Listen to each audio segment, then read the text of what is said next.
मीठापुर गांव में एक पंडित जी रहते थे। वैसे तो पंडित जी बड़े विद्वान थे, मगर अपने ज्ञान से ज्यादा वो अपनी लालची प्रवृत्ति और स्वादिष्ट भोजन के प्रति आकर्षण के लिए जाने जाते थे। इसलिए गांव वाले उन्हें पेटू पंडित के नाम से भी प्रसिद्ध कर दिए थे। एक दिन पंडित जी गांव की गलियों से निकल रहे थे।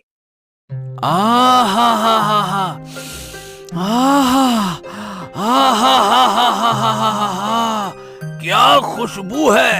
लगता है कि कहीं देसी घी में जलेबियां बन रही हैं। वाह वाह वाह वाह वाह वाह वाह।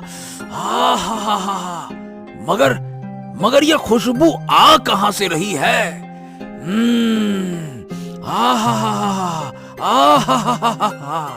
पंडित जी सांस भर के उस खुशबू को अपने अंदर समाने लगे, जैसे कि खुशबू से ही सारा पेट भर लेंगे। खुशबू का पीछा करते करते पंडित जी गली में बने सबसे कोने वाले घर में गए। ये खुशबू तो इसी घर से आ रही है। कुछ भी हो, ये जलेबियां तो मुझे खानी ही होगी। हाँ, चलो अंदर चलते हैं। पंडित जी ने कुछ सोचा नहीं और सीधा घर में घुस गए। अंदर घनश्याम दास, उसका बेटा और पत्नी थे। पेटू पंडित को देखकर वो सब चौंक जाते हैं। अरे आइए पंडित जी, आइए आइए आइए, बताइए कैसे आना हुआ? अरे अरे अरे घनश्याम दास, ये मैं क्या देख रहा हूँ? अरे तुम्हें अंदाजा भी है कि तुम कितनी लापरवाही कर रहे हो? मैं कुछ समझा नहीं, आप कहना क्या चाह रहे हैं? अरे भैया, तुम्हारे सर पर राहु, केतु और कई सारे ग्रह एक साथ नाच रहे हैं और तुम आराम से बैठे हो हैं? ऐसे तो आने वाले समय में तुम्हें कई सारी मुसीबतों का सामना एक साथ करना पड़ सकता है। पंडित जी की बात से सभी लोग घबरा जाते हैं। अरे नहीं नहीं, तो हमें क्या करना चाहिए पंडित जी? रुको रुको रुको, जरा हमें अपनी विद्या का ज्ञान तो लगाने दो। ओम नमः शिवाय, ओम नमः शिवाय, ओम नमः शिवाय। ओम नमः शिवाय, ओम नमः शिवाय। देखो, तुम्हें अपने ग्रहों को ठीक करना है तो किसी सिद्ध पंडित को मीठा खिलाना होगा। अरे वाह, ये तो बहुत अच्छा संयोग है। अभी अभी मैंने ताजी ताजी देसी घी में जलेबियां बनाई हैं। पंडित जी, मैं आपको ही खिला देती हूँ, फिर तो इनके सारे ग्रह ठीक हो जाएंगे ना? हाँ हाँ, बिल्कुल ठीक हो जाएगा। चलो चलो, अब जल्दी जल्दी करो और लाओ, जलेबियां परोसो। खाएं तुम्हारी जलेबियां और तुम्हारी सिद्धि को हम पूरा करें। लाओ। घनश्याम दास समझ जाता है कि ये सब पेटू पंडित की चाल थी। उसकी पत्नी ने जलेबियां लाकर पंडित जी को दे दी और पेट भर के खाने के बाद पंडित जी मग्न होकर अपने रास्ते चल दिए। ये तो पंडित जी के लिए रोज की ही कहानी थी। उसी गांव में एक मेहनती गधा भी रहता था, जो अपनी ईमानदारी और कर्तव्य निष्ठा के लिए जाना जाता है। ओफो, सुबह से शाम हो गई है। इस मालिक ने काम करा करा के मेरी जान ही निकाल ली है और अभी तक कुछ खिलाया तक नहीं है। ऐसे तो मैं भूखा मर जाऊंगा। डेजू! गधे की आवाज सुनकर उसका मालिक आता है। अरे क्यों चीख रहा है रे बावले गधे, कितना चिल्लाता है तू? ये ले चने खा, जब देखो तब ढैंचू ढैंचू ढैंचू। अरे फिर वही चने, खाने के नाम पर बस चने डालकर चला जाता है ये आदमी। आखिर कब तक चने ही चबाता रहूंगा? नसीब में कभी स्वादिष्ट भोजन ही नहीं है।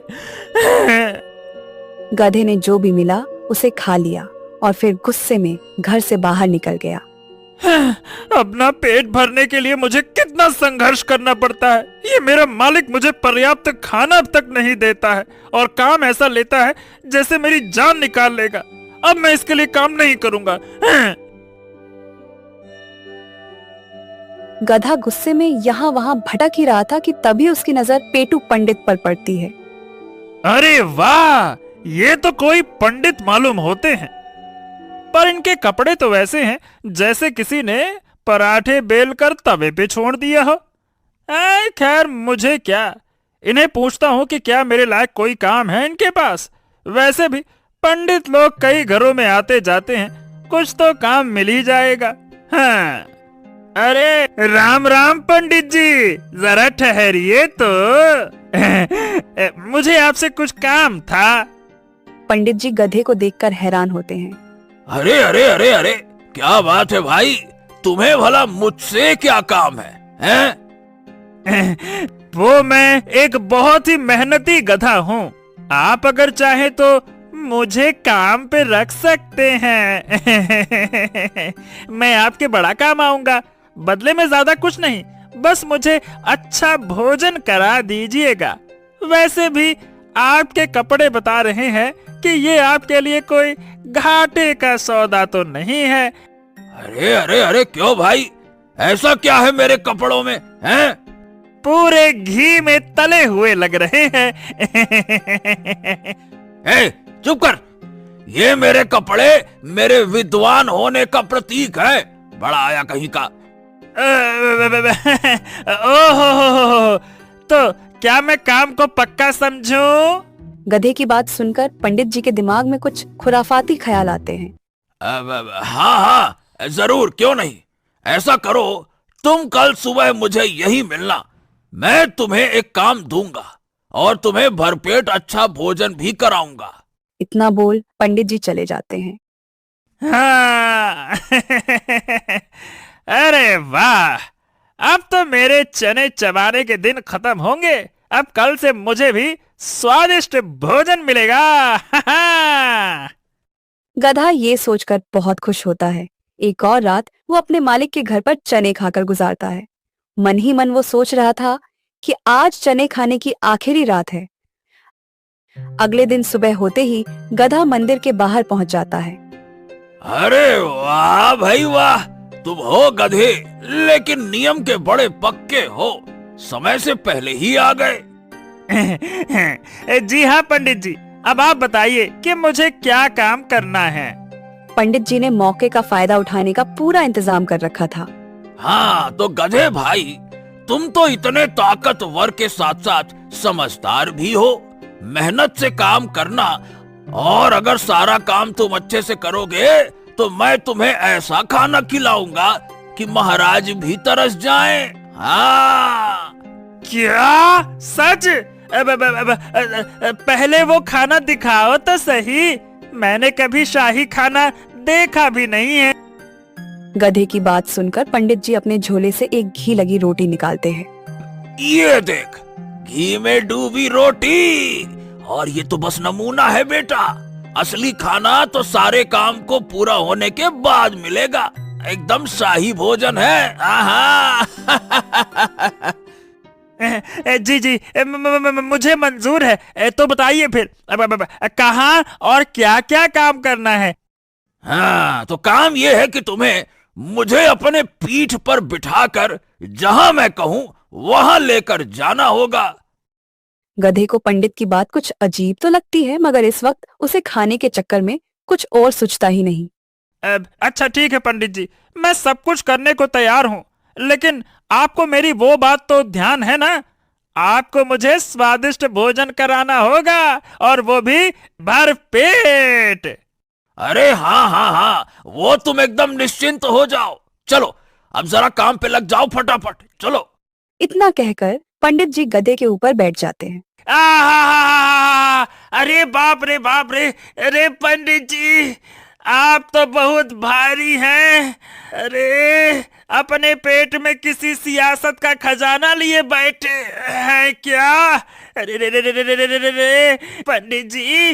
अरे चुप कर, ये मेरी विद्या और ज्ञान का वजन है, किसी सियासत का खजाना नहीं। अरे तो सारा ज्ञान पेट में ही जमा कर लिया है क्या? बताइए पंडित जी किधर जाना है? अरे तुम चलो, मैं तुम्हें रास्ता बताता हूँ। चलो बढ़िया, हौले हौले चलो चलो चलो। पंडित जी गधे को बाजार में नई खुली एक बड़ी ढाबे पर लेकर जाते हैं। हाँ लो, हम पहुँच गए। अब तुम जरा यहीं रुको, मैं अभी आता हूँ। पंडित जी गधे को बाहर खड़ा करके खुद अंदर चले जाते हैं। अरे पंडित जी, आप यहाँ कैसे हैं? अरे भैया, हमने सुना है कि आपकी ये नई नवेली दुकान खुली है, तो हमने सोचा कि आपके पहले ग्राहक बनकर आपके पूरे खानों को प्रसाद बना देते हैं। फिर तो आपकी दुकान दिन दूनी रात चौगनी तरक्की करेगी। मालिक समझ गए कि ये वही पेटू पंडित है जिनके बारे में सारे गांव में चर्चा है। उन्हें पता था कि इनसे बचना नामुमकिन है, इसलिए उन्होंने पंडित जी के लिए खाने की थाली लगवा दी। बाहर खड़ा गधा ये सब देख रहा था। वाह वाह वाह वाह, पंडित जी की असली खूबियां तो उनके खाने के कारनामों में छिपी है। प्रसाद के नाम पर तो इन्होंने पूरी की पूरी थाली ही खाली कर दी। उधर अंदर पंडित जी ने अपनी पोटली में से मिर्ची और नमक का डिब्बा निकाला और थाली में स्वादानुसार छिड़काव किया। अब तो स्वाद बिगड़ने का सवाल ही नहीं था। ओह, अगर मेरी भी ऐसी दावतें होती तो कैसा मजा आता, लेकिन न जाने मेरी बारी कब आएगी। हाँ। पंडित जी ने पेट भर के खाया और फिर गधे के पास आकर डकार लेते हुए बोले, हरिओम हरिओम हरिओम, ओम नमः शिवाय, ओम नमः शिवाय। तो पंडित जी, मेरा भोजन कहाँ है? अरे रुको तो गधे, पहले जरा हमें तो कुछ मीठा चखने दो। मीठा के बिना भोजन संपन्न नहीं होता है। इतना कहकर पंडित जी एक बार फिर से गधे पर चढ़ जाते हैं। ओह, ये पंडित जी कितने भारी हैं। मेरे तो शरीर में दर्द होने लगा और सुबह से भूखा भी हूँ। कहाँ से बैठा लिया मैंने इनको। अरे अरे, क्या बड़बड़ाए जा रहे हो? कुछ कहा क्या तुमने? नहीं नहीं नहीं पंडित जी, मैं तो हूँ गधा। आप तो ये बताइए कि आगे कहाँ जाना है। हाँ, लगता है कि कहीं हाँ, आस पास मिठाई की दुकान है। देखो तो बड़ी अच्छी खुशबू आ रही है। हा, जहां से खुशबू आ रही है उस तरफ चलो चलो चलो चलो। अब बेचारा गधा फिर से पंडित जी के बताए रास्ते पर चल देता है। चलते चलते अचानक से वो लड़खड़ा भी जाता है, मगर भोजन की आस में वो रुकता नहीं। मिठाई की दुकान पर पहुंचकर पंडित जी वहां भी छकने के नाम पर कई स्वादिष्ट मिठाइयां खा लेते हैं। इसी तरह से पंडित जी पूरे बाजार में गड्ढे पर बैठकर सैर कर लेते हैं और उनकी खूब पेट पूजा हो जाती है। पंडित जी, अब तो शाम होने को आ गई है। आपका भोजन भी हो गया, मीठा भी हो गया। अब तो आप मुझे मेरा भोजन दे दीजिए। भूख के कारण बड़ी कमजोरी लग रही है। उधर पंडित जी का तो गधे को भोजन कराने का कोई इरादा था ही नहीं और अब वो गधे से अपना काम भी निकलवा चुके थे। इसलिए बहाना बनाते हुए पंडित जी कहते हैं, देखो, आज तो जिन जिन दुकानों पर मैं गया था वो सब नई नई खुली थी और मैं ही वहां पहली बार गया था, तो भला तुम्हें कैसे खिलाता? और लोग अगर पंडित के साथ गधे को देखते तब तो वो मुझे पूछते भी ना। इसीलिए आज तुम ये घी वाली रोटियां ऐसे ही खा लो। अब जब कल मैं और तुम फिर से बाजार जाएंगे तब मैं तुम्हें इससे भी बड़ी दुकान में खाना खिलाऊंगा। मेवे, मालपुआ, शाही वाला खाना खिलाऊंगा कल। अब तो गधा यह समझ जाता है कि पंडित उसे बेवकूफ बना रहे हैं और दूर दूर तक उसे भोजन नहीं कराएंगे। क्रोध और भूख से व्याकुल गधा पंडित की चालाकी के खिलाफ एक योजना बनाता है। अरे तो कल क्यों, आज ही बताइए ना पंडित जी कि और कहाँ जाना है। मैं चाहता हूँ कि आपकी ज्यादा से ज्यादा मदद कर दूं ताकि जब मुझे भोजन मिले तो वो लाजवाब हो। हो, इस ससुरा गधा तो वाकई में बहुत ही बड़ा गधा है। अभी तक ये मेरी चालाकी समझ ही नहीं पाया, तो क्यों ना इसका और फायदा उठाया जाए। हाँ, भाई तुम तो बड़े समझदार निकले, हमने तो सोचा भी नहीं था। अरे नहीं नहीं नहीं, आपके सामने मुझ में कैसी समझदारी। चलिए एक काम करते हैं, मैं आपको बिठाकर आपके घर छोड़ देता हूँ। पंडित जी तो ये सब सुनकर खुशी से फुले नहीं समा रहे थे। उनके लिए तो चांदी ही चांदी थी। खा पीकर अब उन्हें बैठे बैठे घर जाने को मिल रहा था और उन्हें बिल्कुल मेहनत भी न करनी पड़ती। फिर पंडित जी मजे से गधे पर बैठ जाते हैं और चल देते हैं। गधा उनको उबड़ खाबड़ रास्ते से लेकर जा रहा था। अरे अरे अरे गधे, ये तुम हमें अरे भाई किस रास्ते से ले जा रहे हो?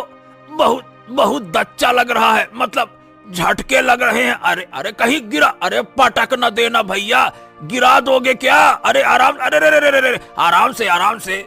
बस बस बस बस, अपने पेट शांति के लिए थोड़े झटके लगा रहा हूँ, इससे आपके सारे दोष खत्म हो जाएंगे।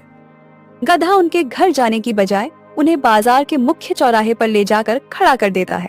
अरे गधे, तुमने गलती कर दी, ये मेरा घर थोड़ी है, मेरा घर तो दूसरी दिशा में है। दरअसल पंडित जी, आपकी दशा ने आपकी सारी दिशाएं खराब कर दी हैं। गधा अचानक जोर जोर से बोलने लगता है। सुनो सुनो सुनो गांव वालों, पंडित जी ने मुझे 7 दिन से बेवकूफ बना रखा है। रोज मेहनत मजदूरी कराते हैं और खाना भी नहीं देते। भला कहीं देखा है ऐसा पेटू पंडित जो खाना नहीं देते, सिर्फ काम कराते हैं। गधे की ऐसी हरकत देखकर तो पंडित जी भौचक के रह गए। ऊपर से गधे ने कहानी में 7 दिन से काम करवाने का झूठा तड़का भी लगा दिया था। उधर गांव के लोग गधे की बात सुनने के लिए रुक गए। क्या बात कर रहे हो गधे भाई, पंडित जी ने तुम पर ऐसा जुल्म ढाया है? बाप रे बाप, क्यों पंडित जी? और क्या भैया, आज 7 दिन से मुझे भूखा घुमा रहे हैं। ये पेटू महाराज एक साथ 12 आदमियों का खाना चट करने की शक्ति रखते हैं, लेकिन जब बारी मेरी आती है तो पेट में पापी ग्रह आ जाते हैं। हाय राम राम राम राम राम, क्या पंडित जी, अरे ऐसे काम करना भला आपको शोभा देता है क्या? हैं? और क्या, इस बेचारे गधे से वादा करके इसे बेवकूफ बना रहे हैं। कितनी बुरी बात है, बताओ तो। अब तो पंडित जी की पोल पूरी तरह खुल चुकी थी। अब उन्हें समझ आ गया कि गधे से बचना नामुमकिन है, इसलिए उन्होंने हालात से समझौता करने में ही भलाई समझी। अरे तो अभी कौन सी देरी हो गई है, चलो चलो मैं तुम्हें अभी खाना खिला देता हूँ। इतना क्या दुखी होते हो भाई, चलो चलो। अरे जाओ जाओ जाओ, मुझे कोई भरोसा नहीं तुम्हारी इन बातों पर, तब से यही तो सुन रहा हूँ। हैं? अरे तो नाराज मत हो, देखो गधा भाई, मैं तुम्हें कल पक्का मालपुआ मिठाई खिलाऊंगा। अरे तो पहले अपने झोले से वो मिठाई निकालो जो तुमने पिछले हफ्ते खाई थी, जरूर वो भी किसी से मांग कर ही खाई होगी। अरे नहीं नहीं नहीं नहीं, मैं तुम्हारी दावत जरूर कराऊंगा। अरे भाई मुझ पर विश्वास तो करो। अच्छा, तो उस दावत के लिए कौन सी जन्नत जाना होगा? इस धरती पर आपकी दावत तो होती नहीं दिखती है। अरे पंडित जी, अब ये बहानेबाजी बंद करो और इसको खाना खिलाओ, वरना तुम्हारी दावत तो हम सब करेंगे। हाँ बाबा हाँ, मैं मना कहाँ कर रहा हूँ, बस अब मैं इसे खाना खिला दूंगा। अरे पंडित जी, आपका ये खाना तो एकदम अमावस की रात की तरह है, जो आता ही नहीं है। गधे की बात सुनकर बाजार के सभी लोग जोर जोर से हंसने लगे और पंडित जी को बड़ी लज्जा आ रही थी। वो धीरे से गधे से बोले। अरे बस भी करो ना मेरे बाप, ये सब छोड़ो और अब चलो मेरे साथ। मैं तुम्हें बढ़िया दावत दूंगा, जो हुआ उसे भूल जाओ ना। ऐसी छोटी छोटी बातों को दिल से नहीं लगाते। अब जाकर गधे को लगा कि उसका बदला कुछ पूरा हुआ, इसलिए वो पंडित जी की बात मानकर उनके घर गया। पंडित जी ने पंडिताइन से कहकर तरह तरह के व्यंजन बनवाए और गधे के सामने रखे। गधा बड़ा भूखा था और बहुत प्रेम से भोजन करने लगा। ये क्या तमाशा है, अब क्या घर ने गधे भी भोजन करेंगे? तुम्हारा दिमाग तो ठीक है ना?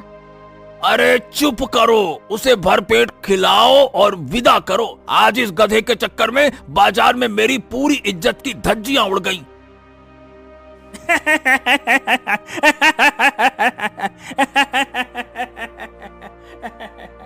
हे राम, ये गधा तो सच में मेरा बाप बन गया। अब तो मुझे खुद की ग्रह शांति करानी पड़ेगी।